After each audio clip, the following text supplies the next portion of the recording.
ஆகிய பொருளே முழங்க இணை துணை மலர் கொண்டே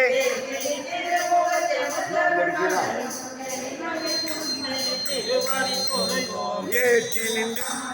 அருணன் வயல் தூண்டி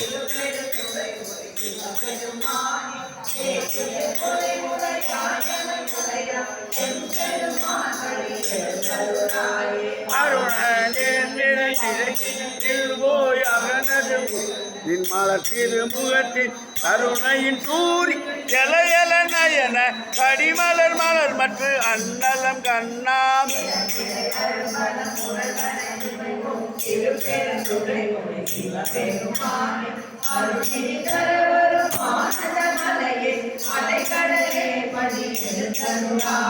கோவின பூங்குயில் கோவின கோடி சங்கம் கோவின தாரகை ஒளி ஒரு படுகின்றது நமக்கே.